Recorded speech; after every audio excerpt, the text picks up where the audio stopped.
This is Plymouth's annual town meeting. It's coming to you live Saturday morning, April 7th, from Plymouth North High School. Welcome, Chairman Garrett.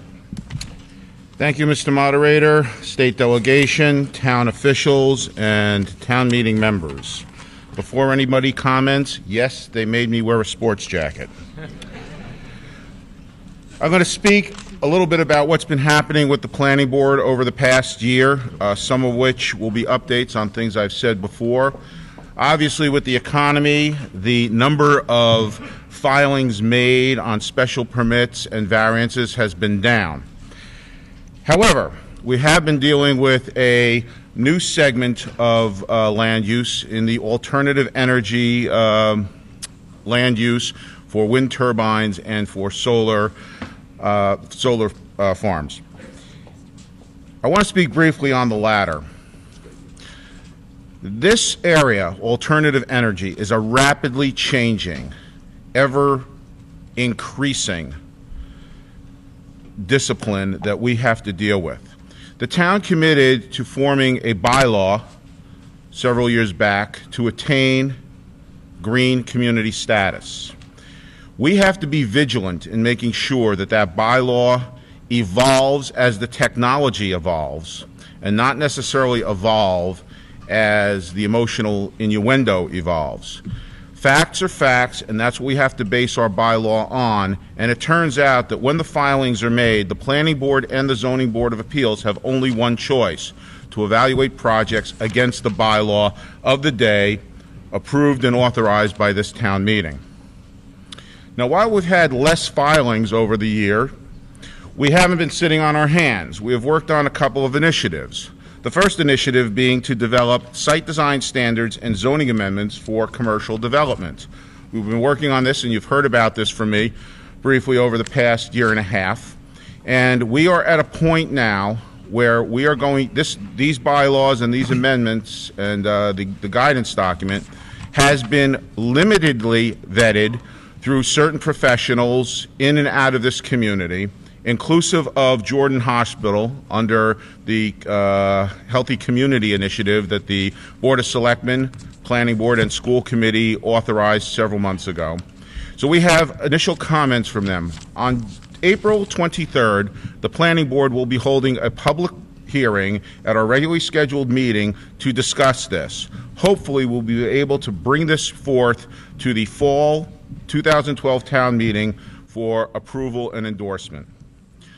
Second large initiative we've been working on is that awkwardly named Industrial, Commercial, Office, Land Use Study Committee. And while the name may be a poor name, we chose not to deal with trying to cipher it down, but do the good work that the committee needed to do.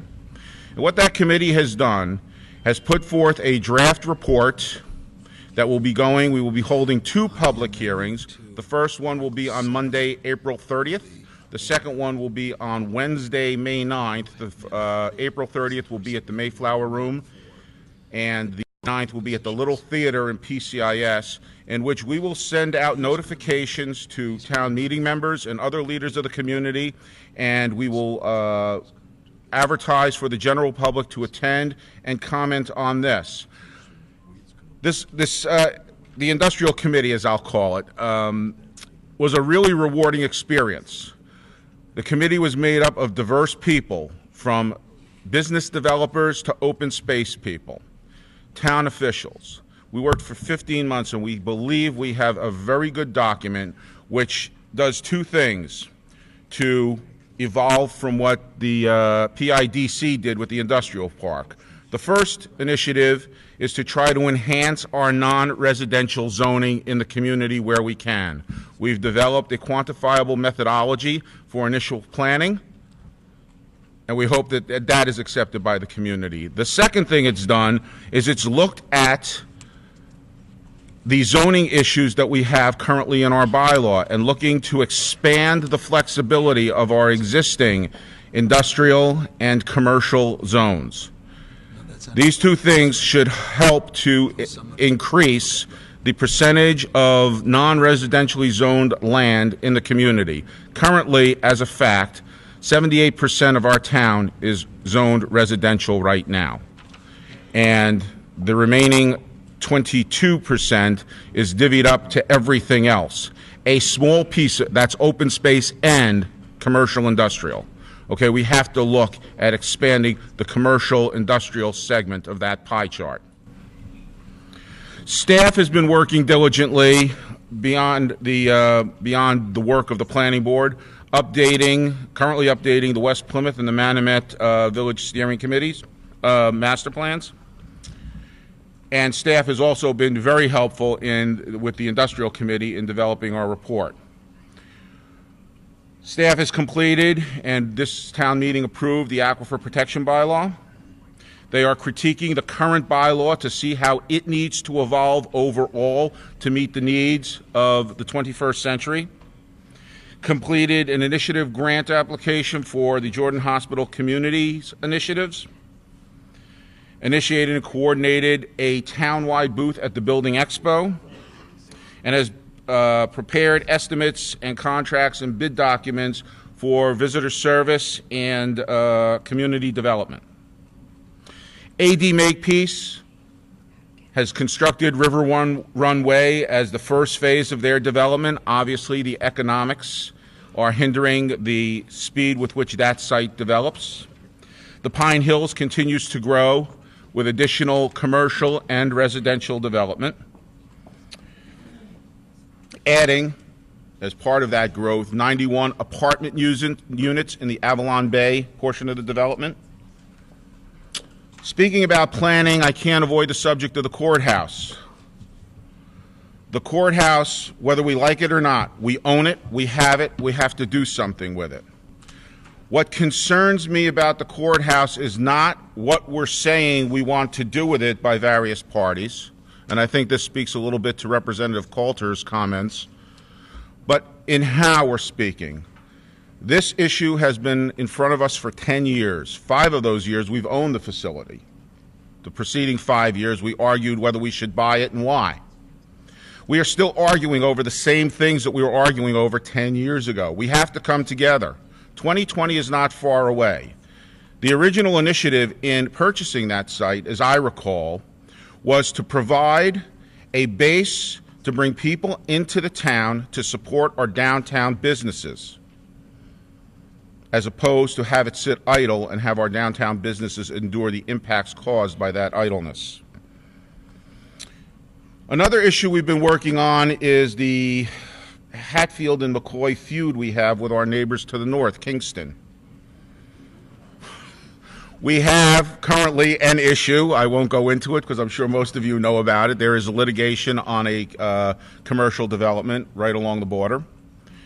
I want to tell this town meeting that just this week I entered into preliminary discussions with Representative Coulter, and he has agreed to help us try to facilitate an agreement, some sort of compromise, some sort of discussion, deliberation, whatever you want to call it, relative to solving the problems created by the Route 44 corridor that speaks not to the town of Plimpton, the town of Kingston, or the town of Plymouth, but speaks to a development corridor which falls within all 3 towns.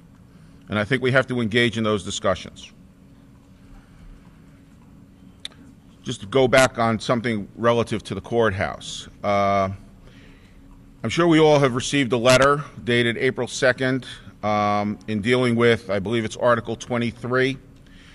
What this town meeting does relative to Article 23 is your decision, not mine. But I think in reading the letter, my personal take was it suggested some of that discourse that is going on between the leadership of this community. And I will tell you, as one of those leaders, it is our job to cause the consensus. It's not going to be magic. We have to do it. Lastly, on a personal note, I like to make 2 brief personal notes. The first of which is I would like to thank a longtime colleague and friend of mine, one Larry Rosenblum, who's not seeking re-election this year. Larry has dedicated a good chunk, 12 years of his life to the public discussion, discourse, and debate in this community. His service has been wonderful. You may not always agree with him. Maybe you do agree with him. However, He has been part of the process, and that speaks nobly to his concern for the town of Plymouth. And I would like to personally thank him publicly. I don't know if he's in the room, but I would personally like to thank him publicly for his service, and I would ask that the town meeting do so also.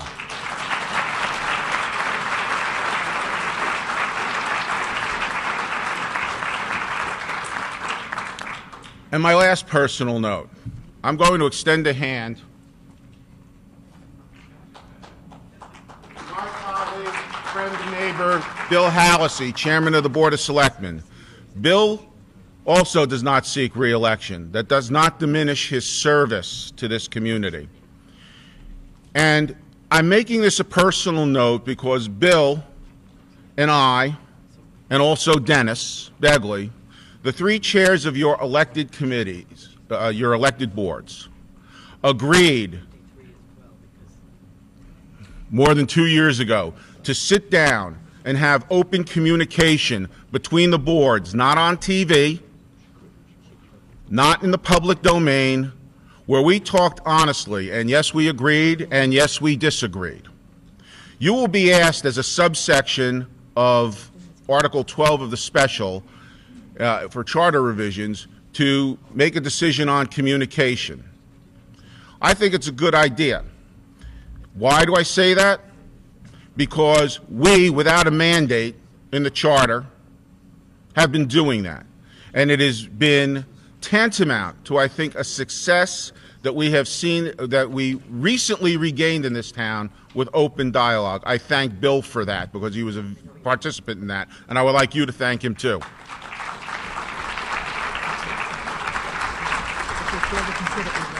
And I would hope that the leadership, whoever they may be, in the next year, continue this on. Dennis, I also don't want to forget you in the back, but Bill's not seeking re-election. You are. So you still may be part of the meat grinder. Having said all that, I want to wish you the best of deliberations, the best of discussions, and the best of decisions for our town, Plymouth, Massachusetts. Thank you.